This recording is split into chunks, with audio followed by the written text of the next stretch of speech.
Ассаламу алейкум рахматуллахи та'ала ва баракатуху. Бүгінгі уағыздың тақырыбы еліміз бойынша білесіздер, барлық мешіттерде бір мезгілде бір тақырыпта уағыз айтылады. Біз осыған иншалла қазір осыған қол жеткізіп отырмыз. Бүгінгі уағызымыздың тақырыбы садақа, хайр-ихсан, берекенің кілті деп аталады. Өздеріңіз білесіздер, Алла Тааланың ризалығы үшін жасалған әрбір іс пен берілген затты Алла ризалығы үшін садақа деп атаймыз. Қасиетті Құран-ы Кәрімнің өзінде 200 жерде адамдарға қол ұшын беріп, мұң-мұқтаждың қажетін өтеп, соған көмек қолын созған, садақа берген адамдар және садақа берудің сауабы жайында айтылады. Демек, осы садақа Алланың ризалығы үшін мұқтаж жанға, екінші бір Алланың ризалығы деп берілген садақа өз мүлкінен, адал табысынан болуы тиіс. Осындай 3 шарты міндетті түрде негізге алынады. Ал енді бүкіл тіршіліктің иесі, барлық дүниенің де иесі ол жаратушы Алла. Қасиетті Құран-ы Кәрімде мынадай бір аят бар. Пайғамбарымыз Мұхаммад алейхиссаламға «Құлиллахумма маликал мүлк». Айт ей Мұхаммед, уа Алла, баршасынан ұлық болған тіршіліктің падишасы Алла. Ту'тил мүлка ман таша ва танзи'ул мүлка мимман таша. Сен қалаған пендеңе патшалықты да бересің. Алла Таала өзің қалауыңменен қалаған кезінде оны кейін тартып та аласың. Ва танзи'ул мүлка мимман таша ва ту'иззу ман таша ва тузиллу ман таша. Бұнда мағынасы көл-көсір қылып, үйіп төгіп байлықты да дүниені де бересің. Сынап, қалай жасайды екен? Дүниені көтере алады ма екен? Байлықтың қадіріне жетеді ме екен?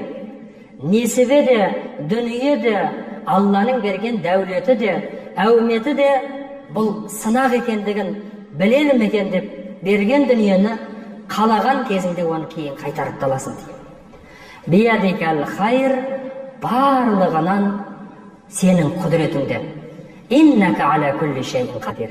Сен ғана барлық нәрсеге қадір, лайықтысың деп пайғамбарымыз Мұхаммад саллаллаху алейхи ва салламға адамдар дұға еткенде, уа Алла, тіршіліктің баршасы сенің қолыңда. Қаласаң бай қыласың, қаласаң падиша етесің, қаласаң адамды қорда қылып қоясың деп Алла Таалаға дұға етіңдер деп біз пенделерін есімізге салады. Қасиетті Құран-ы Кәрімде мынандай бір аят бар. Ва фи амвалихим хаққул лиссаили вал махрум, садақаллахул азим. Олардың, яғни адамдардың малдарында қайыршының да және сұрауға намысы жібермей жүрген жарлының да ақысы бар дейді.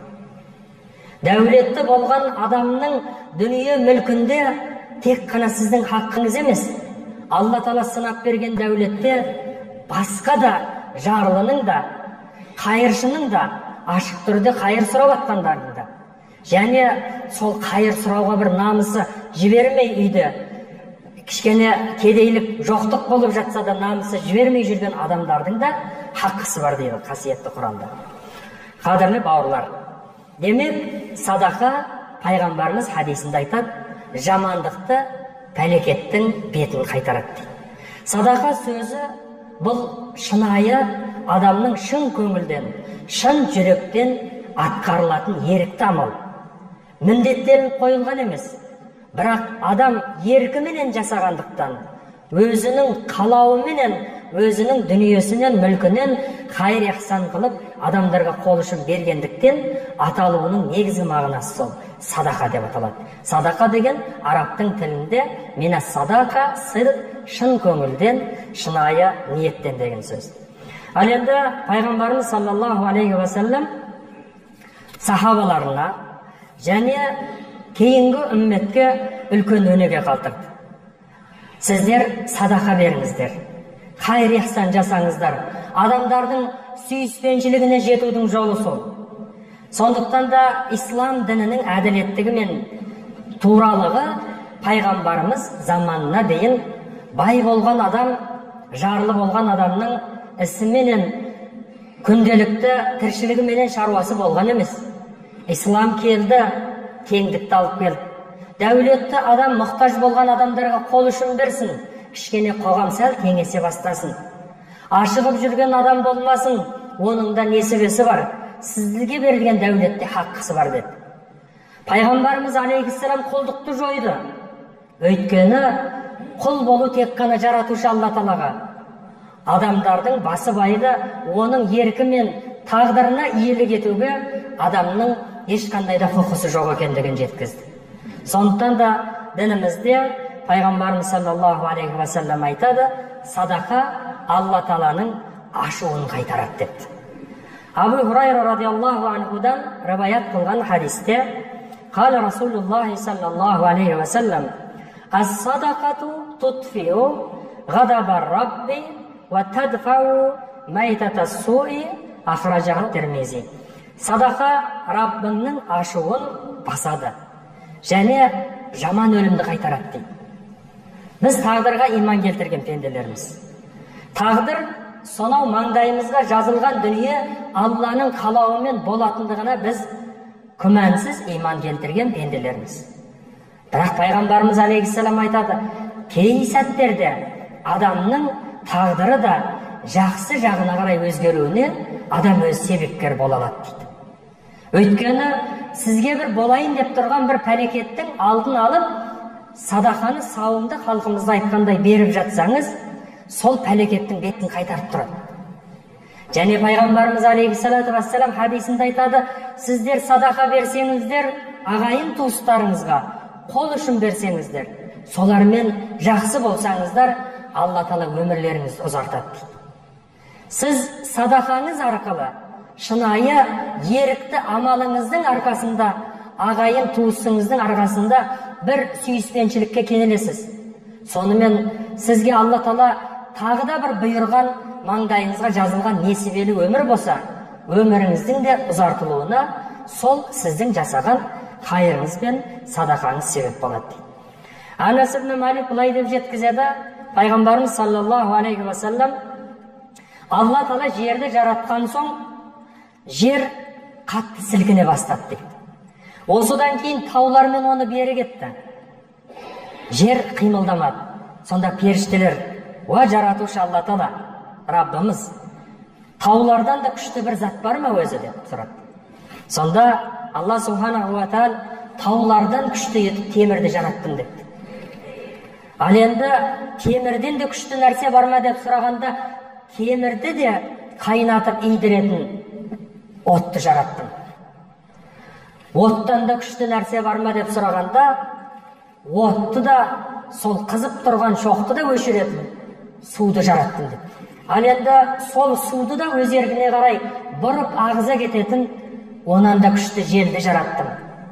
Бірақ олардың барлығынан да күшті етіп адамды жараттым. Ол адам оң қолыменен садақаны берген кезде, сол қолы білмей қалған амалды жасаған кезде, ол барлық нәрседен де күшті деп. Көрдіңіз бе жамағат?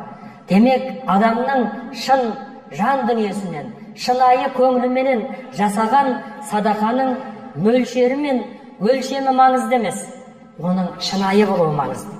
Шынайы жасаған садақаңыз сіздің өміріңізге, тіршілігіңізге пәлекеттің бейітін қайтарып, Алла Тағаланың ризалығына бөледі екен. Пайғамбарымыз саллаллаху алейхи ва саллям хадисінде Алла Тағала рызық берген пенделерді төртке бөліп айтады. Сонда инна дуния ли арбаати нафар. Дүние бір төрт түрлі адамдардан тұрады десе де болады. Соларға бір берілген деген мағынада да түсінуге болады дейді. Сонда пайғамбарымыз алейхиссалату вассалам хадисінде айтады: абдин разақахуллаху малан ва илман фахуа яттақи фихи рабба. Сондай бір пенде бар. Оған Алла Тағала білімді де беріп қойған. Және оған мал мүлікті де беріп қойған. Яттақи фихи раббаху ва ясила фихи рахма. және бұл адам сондай қайырлы жақсы адам, дүние мүлкі бар, соны қалай жұмсайтын ақыл, парасат пен білім де бар. Сол дүние мүлкі мен білімінің арқасында Алладан да қорқады, туған туыстарына қайыр ихсан жасайды, және ол я'ламу лиллахи фихи хаққа, ол жақсы біледі, Алла Тағаланың алдында оның хаққысы барын, берген несібеде хаққы барын. Алла Тағала ілім берген болса, сол берген разықта да Алла Тағаланың хаққысы барын дейді. Фахада би афдалил маназил, бұл өте биік, жақсы дәрежеде болған адам деп. Және екінші бір пендені салыстырып айтады Алланың елшісі Расулулла. Ол Алла Тағала оған ілім берген, бірақ дүние бермеген. Рызық несібеге Алла Тағала қарыздар, ілім бар, дүние жоқ. Шіркін ол адам не деп айтады? Ниеті таза.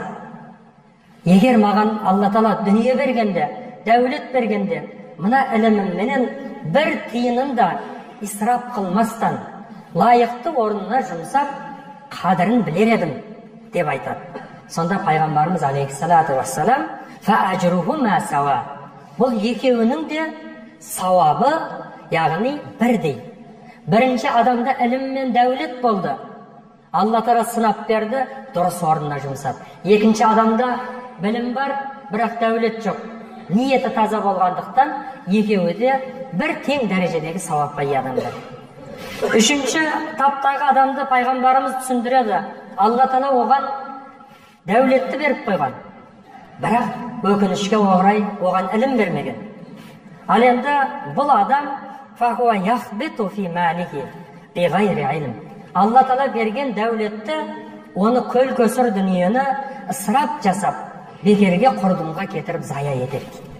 Оның қадірін білмейді, Алладан қорықпайды, өйткені білім аз. Дәулет бар, бірақ білім жоқ.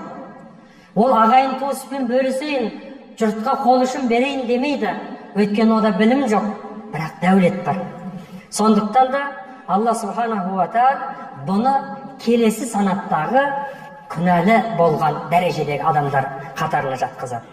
Және төртінші бір адам бар, Алла Тағала оған ілім де бермеген, және оған дәулет де бермеген адам. Бұл адам Алла Тағаланың рыздық несібеге Алла қарыздары. Адам біреу бай болуы мүмкін, біреу жарлы болуы мүмкін, біреу орташа ел қатары өмір сүруі мүмкін. Бірақ білімді болуына ешқандай нәрсе кедергі болмайды. Мешіттерімізге келіп, Құранды үйренейін десеңіз, ешкім сізге алдыңыздан есікті жаппайды. Сізді қош етіп қарсы алады. Ал енді Алланы танимын, дәулетті несібені дұрыс орнына жұмсауым үшін көзім ашып сауатты болайын десеңіз, барлық емін еркін сіз білім үйренуіңізге мүмкіндігіңіз бар. Сонда Алланың елшісі Расулалла айтады, осы төртінші мен үшінші санаттағы адамдар екеуі де күнәлі дәрежедегі адамдар деді. Өйткені дәулетті болған адам, бірақ білімді болмады, қадірін жетпейді. Ал енді тіпті білім де болмады, о да дәулет те болмады. Бірақ ол адам мынадай деп айтады екен. Ла амилту фихи би амали фулан. Яғни, егер лау аннали малан, маған дәулет біткенде, мынау жұрттар жалғанды жалпағынан басып, керемет, адамдардан өзін артық санап, адамдардың бәрін өзінен төмен санап, солар секілді мен де бір жасап қалар едім дейді. Өйткені онда ілім жоқ.